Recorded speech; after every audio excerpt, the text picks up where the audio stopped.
Okay? You soak in clear water and then squeeze. Dalawang stroke yan. Meron tinatawag na 3 stroke. As in number 3, nandiyan yung handle. From the forehead, down to the cheek, down to the neck. One engagement for discharging the fluid. Okay? Isang stroke naman, stroke and squeeze, 8 stroke. From the forehead, down to the cheek, down to the chin. Parang triangle. Kapag 3 stroke, F-C-N. Pag 8 stroke, F-C-C. The cheek. Kita mo ano yung tangan. Cheek.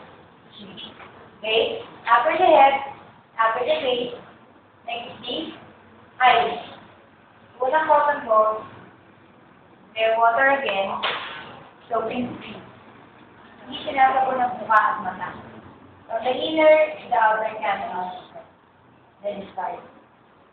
Even before you transfer the baby from the towel to the rubber mat, immediately pan-dry the head. At saka ang mukha. Okay, ganito yan ha. Sa-test na kasi guys, ang ina-argue nila, unahin daw ang mukha bago ang ulo sa tambal. Daw rin. Ako naman, I can rationalize it by saying, bago mo buhusan ng katawan, sinuyo mo ang ulo. Tapos unahin mo ang ulo sa mukha, hindi lang siya. Okay? Stick to what you could rationalize. Okay? Kasi ang gusto nila mukha bago ulo para gawin. Kahit na nagsisahin mo ulo. Kasi pinagawin niya yung bago ibigitin ng katawan, hindi tayo ibigitin. Do you follow? So immediately, before you transfer the baby to the rubber mat to wash the body, immediately pat dry. Why? I will be asking this again. Napakadaming rationalization. Okay? Bakit kailangan swimming ka agad ng ulo at mukha bago natin ulisan ng katawan? Because, rationale, yung fontanelle or bumpunan is immediately. No, kaya nga fontanelle because malambot.